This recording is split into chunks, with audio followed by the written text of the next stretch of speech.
Welcome back everyone to the Two-Headed Wolf gaming channel, Last Epoch and our level 35 Shaman, the last episode from this exploratory run where I've tried to put together a close combat spellcaster. And this has been so amazing, it turned out to be so much fun. I am amazed on how well it came together from the idea I had this morning up till now. It's definitely something which I would recommend that you try out. It's really impressive to see how well it worked. And I'm gonna show it off today. We're gonna throw a few upgrades here and there, but this is going to be it, and there's nothing more to say than it is fun. Try it out. So if you've never seen any of the other episodes, the main idea here is that I'm not really scaling up melee damage. I'm using over here Gathering Storm, Tempest Strike, Maelstrom, and I think we're gonna specialize in Summon Stormcrows here in a second. But the main idea of it is not to scale melee damage, but to scale spell damage. Because Gathering Storm here has a chance for you to cast Stormbolt on nearby enemies. You can see my melee damage is 306, but Stormbolt is at 872. Then you go with Tempest Strikes, where you're doing melee damage in order to trigger those Tempests. Those Tempests are actually spells, which they will do a whole lot of damage. They scale up really well, and you can even get this, where you can now expend Storm stacks when you use Tempest Strikes and hit at least one enemy with a melee attack, so that it drops Storm Bolts at 60% more damage. So what we've seen over here. We're just dropping a lot of lightning bolts on nearby enemies. That's pretty much what we're doing. We're changing elements here and there with Tempest Strike, and we're also doing the Maelstrom here, where killing an enemy has a chance to create a stack of Maelstroms, so that happens automatically. And on this situation, we're doing a bit of cold damage. We're not really scaling up a whole lot of cold damage this early on in the game. I've mostly been focusing on lightning, but this one helps as well in the end because we're sitting in close combat with the enemy, and we could probably even go, and this is my next plan here, to go with Chill, reducing the enemy's speed, cast speed and attack speed, and also trying to freeze them in place, giving us multiple chances to, fight them, kill them, all that. So, what are we going to do? Well, over here on this side, I believe I'm going to pick Wings of Lightning. Whenever we use Gathering Storms and hit at least one enemy, we gain a stack of Wings of Lightning. Each time one of your Stormcrows attacks, they consume a stack of Wings of Lightning, causing their basic attack to chain 2 additional times. This is going to help us with clearing the enemies, and I like that idea, so we're going to do it. Then we're going to go over here to Tempest Strike.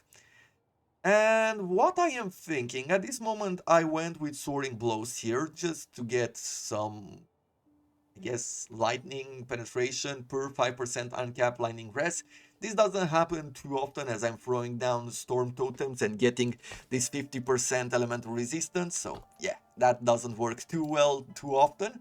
However, the reason why I've gone through this path was to get up to here. Fulminating Strikes, Thunder Tempest shocks enemies it hits. Additionally, Temple Strikes deal more damage to shocked enemies, and I like that idea, so we're gonna do it. At the end of the day, more shock means higher chances to stun enemies, and with many of the attacks, we can modify them in a way to get increased damage on shocked enemies. Over on Maelstrom, I raised Gathering Storm up to 20% here, to have a 20% chance when we kill an enemy to activate this one. It doesn't trigger as often as I'd like, but it works well on mobs, so I feel like it's pretty good. And now we're gonna go in this direction with chill chance per second. We need to invest 2 points to get to the freezing rate multiplier, but 40% chance to chill per second is really good. And in order to upgrade this, now I'm thinking that there could be a few ways in which we could upgrade, like if we wanted to have a bit of a spell that we can cast at a distance. We could go with Tornado as well, because we can turn it to cast Storm Bolts, and that can be pretty cool. Overall, we can also go for Aspect of the Storm. Casting Tornado grants Aspect of Storm for 2 seconds, which grants 10% increased movement speed, right? It's making us quicker and all that. We can do a whole lot of things. But at the end of the day, I'm feeling like Stormcrows, summoning the Stormcrows is the way to go. First reason, and I think the first thing I would like to do is probably getting this one, spell lightning damage per stack plus 3. I would like that. Actually, this does not scale with points allocated, so we don't need a whole lot of this. 1 point is good enough to get that aspect of the crow. Now, this would happen if you take a look up there. We are getting this one when a Stormcrow hits an enemy, so we're getting a 10% chance. If we were to invest in Wisdom of the Storm, that would happen automatically every 8 seconds, besides this chance to trigger on hitting an enemy. So you can go with this direction if you want to be sure of that effect, but what I personally want to do and what I was thinking about is going in this direction. Stormcrows have a chance to shock enemies and have additional lightning resistances, because I want to get down here where we can do improve lightning damage effectiveness based on our lightning damage, and that is really strong because we have a lot of it. And then we're gonna go with chain lightning chance for our Stormcrows, pretty much buffing them up to be really good minions, I would say. And there we have it. Finally, a few passive skill points. So far I haven't done too much, just upgraded Stormbringer here and Earthern Supremacy, getting a bit more attunement. I invested in Shamanic Infusion as well. We still have 6 points to spend. Shield chance, freeze rate multiplier and cold resistance, not something that I really want to invest in, to be honest. It would increase our Maelstrom, but I think I'm okay with that as well. Oh, by the way, does Maelstrom have any kind of lightning? Because I don't think I've looked at it that much. Apparently we can get something like that. While you have at least 6 or more stacks, you cast Stormbolt at each nearby enemy per second. Nice. Stacks required to cast lightning, -1. That would be really good. An additional target +1. Okay, well, as soon as I'm getting 1 point here in freezing, I'm definitely going to head in this direction.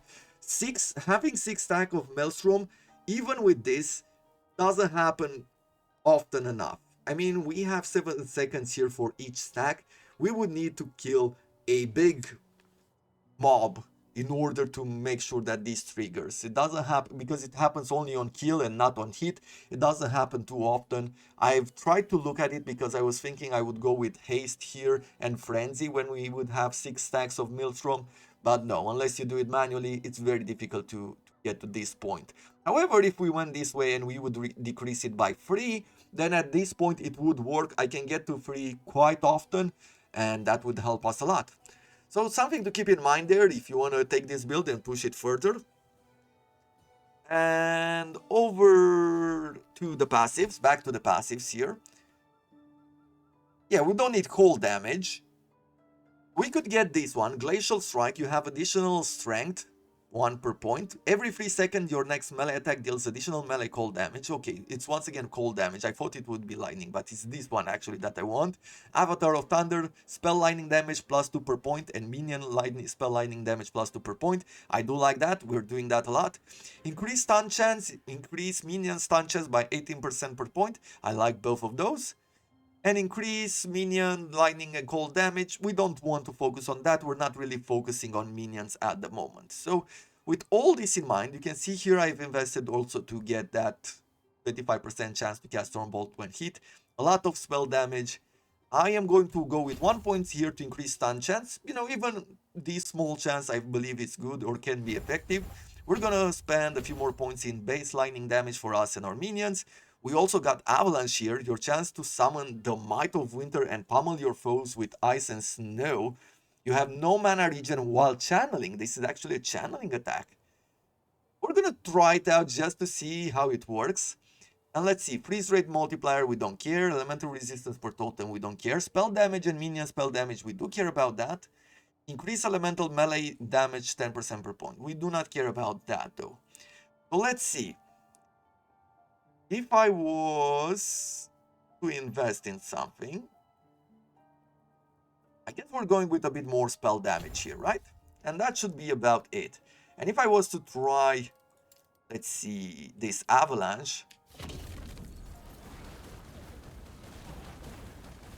Okay, it's interesting, and at the amount of damage per second, it's definitely strong. And I'm guessing we could go multiple ways with this one as well. But this is something for a different day, for a different build. Let's stick to what we know and let's have fun today. Where is it? I wanted this. The totem, just in case we need resistances.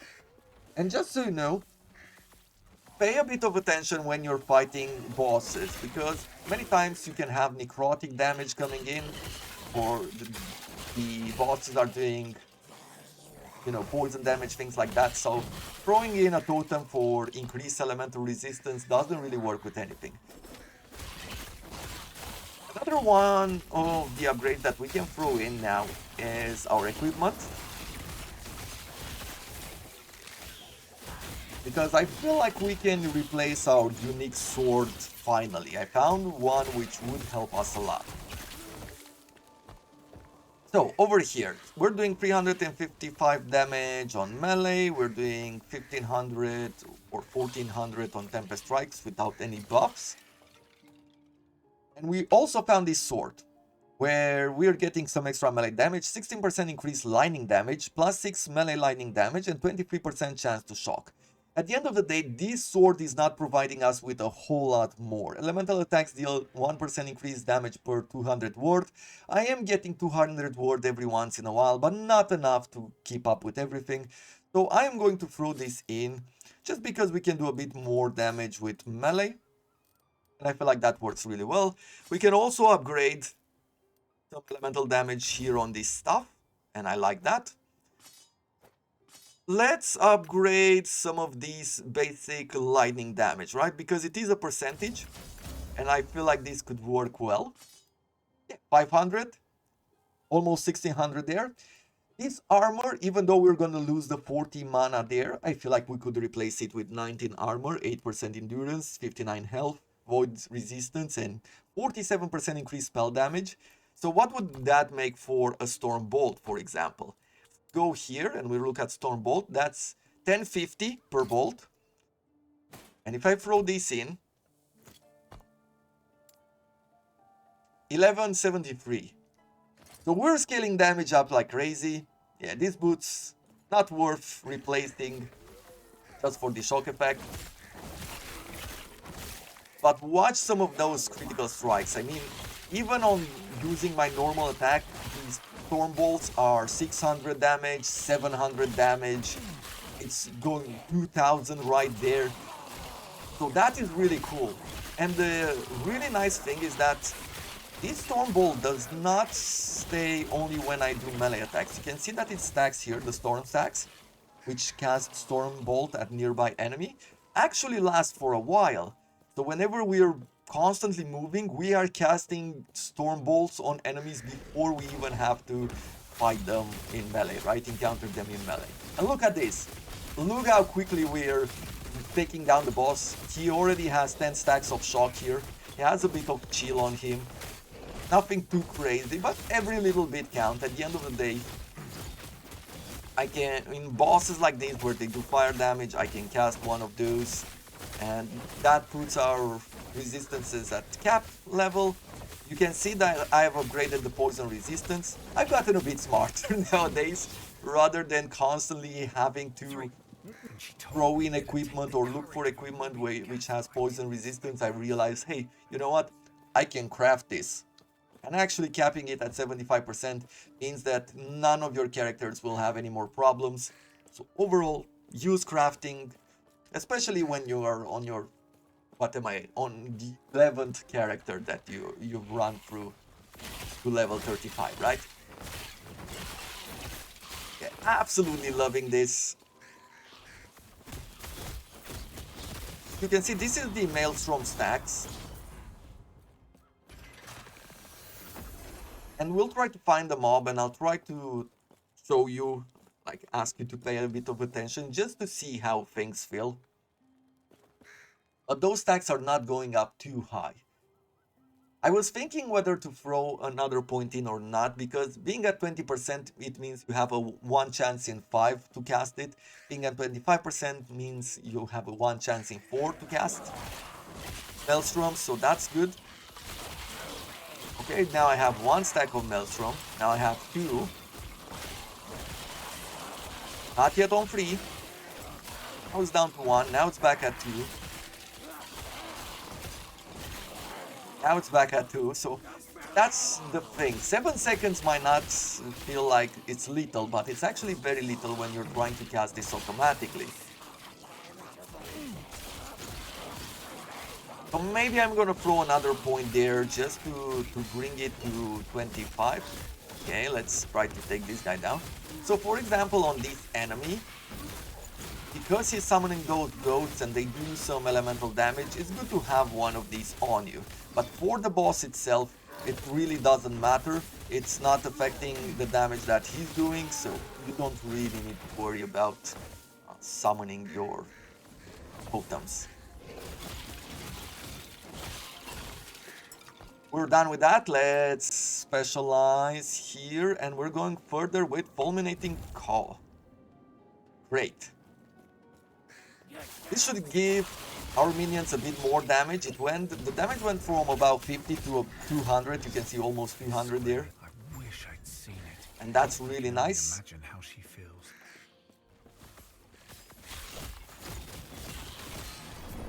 Ooh, that was dumb of me. I shouldn't have said stayed there. It's either that I shouldn't have stayed there, or I should have thrown in a bit more necrotic resistance. That was bad on my part. Probably throwing in a few more resistance crafts on necrotic is actually a good idea.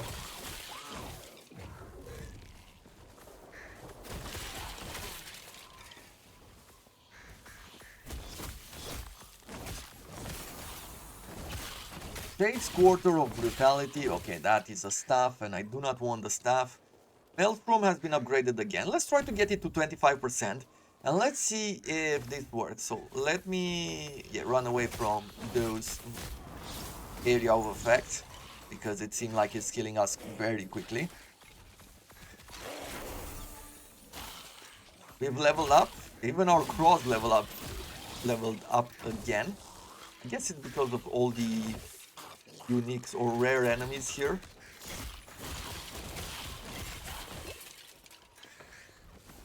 Haste Shrine, nice.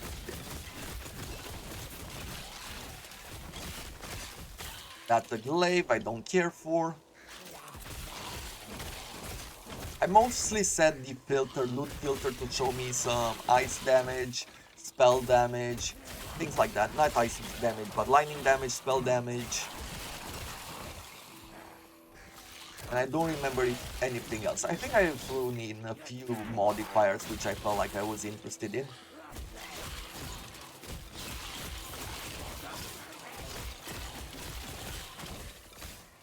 But this is so much fun.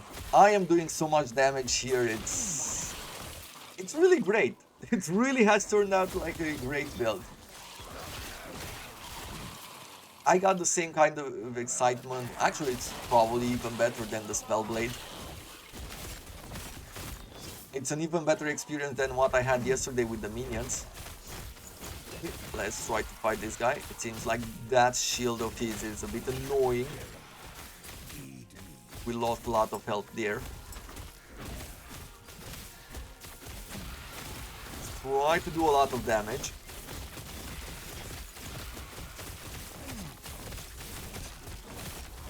We're doing well while also taking a lot of damage. Scaling up a bit more physical resistance, probably a bit more health or defense wouldn't be bad. I haven't invested almost at all in getting health, and I feel like that is probably a big mistake. With our crows here, we're gonna go with even more damage from our own lightning damage, and then we're gonna go with chain lightning, even 5% per point. That is really good. As far as passives go, did we have over here the increased cold, physical, and lightning damage? It was in the Primalist.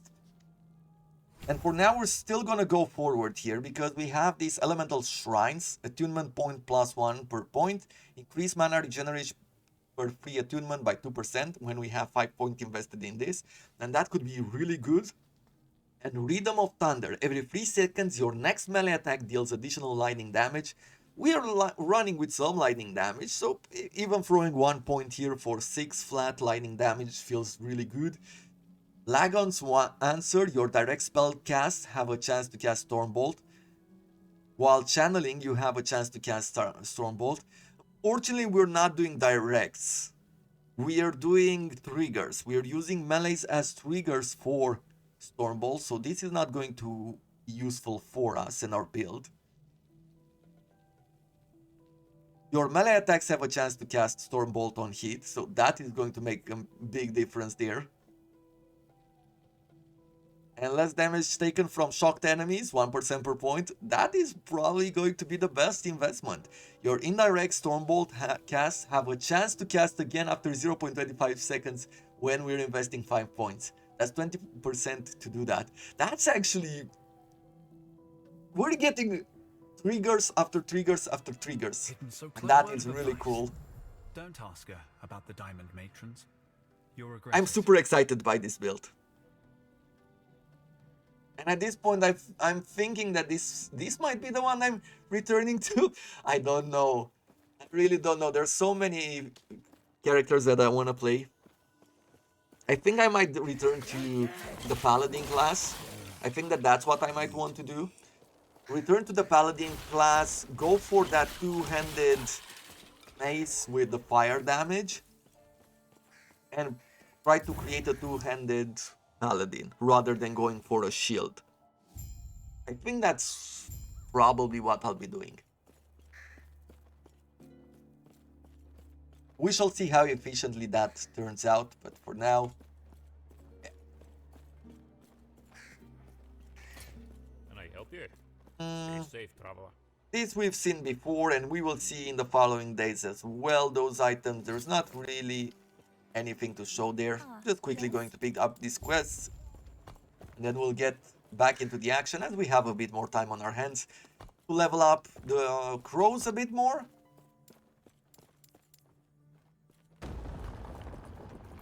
Maybe even get another level up, Greetings. as things are going quite quickly with this build. Let's see, more spell damage, we'll do that. We'll keep on spell damage. I'm thinking that flat out spell damage might be slightly better than lightning damage, because it also adds to the Tempest Strikes, to the other elements.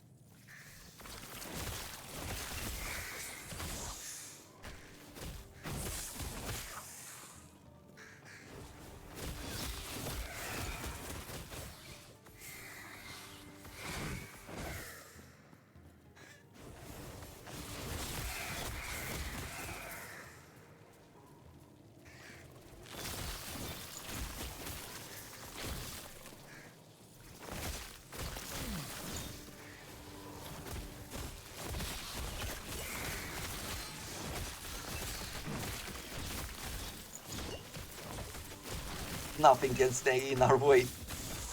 Currently our minions have died, but we're gonna revive them here in a second. They probably don't have the same resistances as we do, right?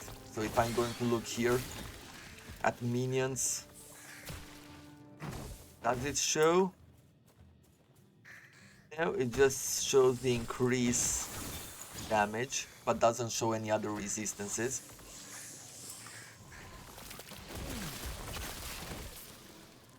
So we're upgrading our crows now to do chain lightning.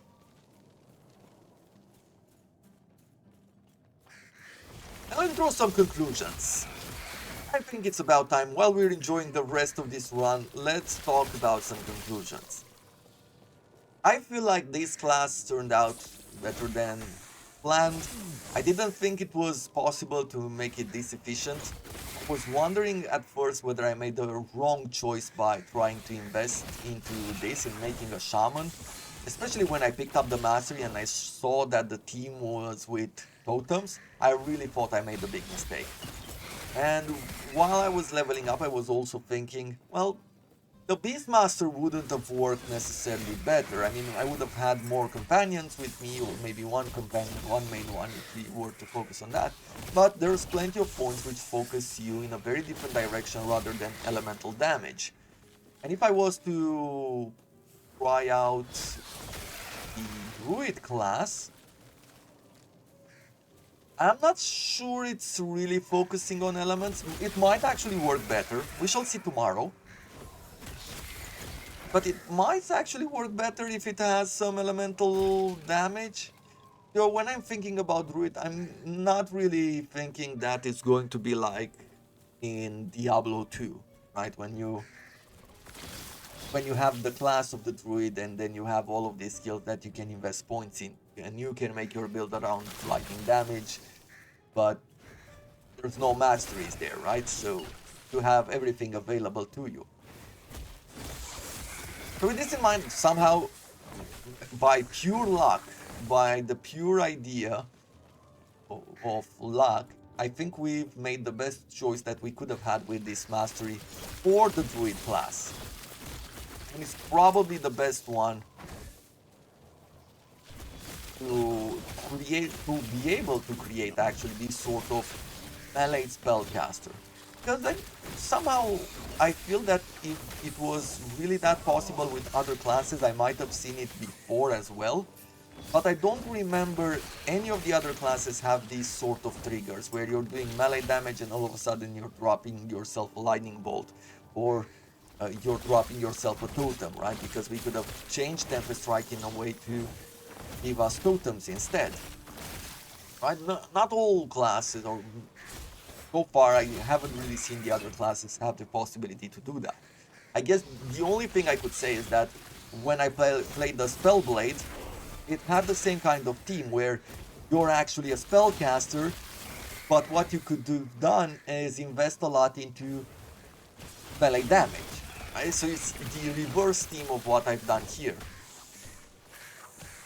So maybe that's where the idea came from. Maybe that's why these two classes have been the most fun for me, or the most interesting for me. Not necessarily the most fun, but the most interesting ideas. Because they're actually viable. You can see them in action, you see them working. If you can find some endgame items which give you, I don't know, those special multipliers that I don't know about at this point, maybe they're even more amazing. Who knows? We'll try them out. I'm definitely going to return to this, and we shall see how they work in the end. But yeah, either way, it's working really well. You have to sit in melee, you have to make sure you're tanky, you're dealing a lot of damage, shocking enemies probably. If you can throw in a lot of stuns as well, it's also really good. You can see that I'm stopping enemies a lot of the times here. I'm disrupting them and their attacks when I'm in melee, just because of how high, of the high levels of shock that we're applying to them. So overall that increases our survivability. Somehow I always have to use health potions. It's not one of those builds where, like I've had with the Paladin, for example, where I felt like I was super tanky and nothing would stop me. Nope, we're receiving a lot of damage. We're constantly running out of potions, but hopefully finding one very soon and things like that. So this is how this build goes. Don't expect it to forgive you too much. I guess you could expect it in the case of actually upgrading your gear with armor and things like that. So yeah, overall, a really nice idea. We found another pair of boots with Stormtide. Definitely not using this. And I believe tomorrow we're gonna try something new. If I remember correctly, and I believe I do, from here on out, let's get this modifier, let's get 5% more damage. For the other class, for the druid class, it has some shape-shifting to it. And I'm guessing we're going to be focusing on that. Not sure exactly how. We're gonna take a look in the morning and figure out like what is the direction that we can take to make something interesting. But it really depends on how quickly we can shapeshift. We can definitely not shapeshift while we're a Primalist, and that we will have to wait to be a bit later in the game, probably when we're changing to the druid class, which is a bit of a downside as far as specializing in a certain way. But what I might decide to do in the end is actually play tomorrow with totems and see if I can do anything there. Maybe even play with some poison damage. As I am thinking we might go with Thorn Totems there. Let's see, we can actually see these skills in advance, right? Let's see. Freegun form, 5 points of investment there, and werebear form. Okay, we're getting 2 forms. We'll decide tomorrow exactly what we're going to play with. Probably not the werebear because I've seen a werebear before. I'll probably go with a Spriggan form, and we shall see what kind of power we'll receive with him, and then we'll make a team around that. That's what I'm hoping. Well, I don't know what's behind this door. I don't remember getting this far through the game. I think this is the furthest I ever been through these episodes, and I think it might be just because of the amount of power this character had.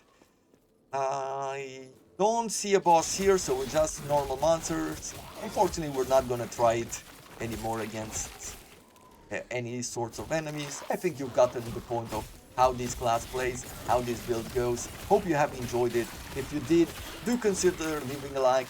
You know, it helps me, helps the channel grow. It would be much appreciated.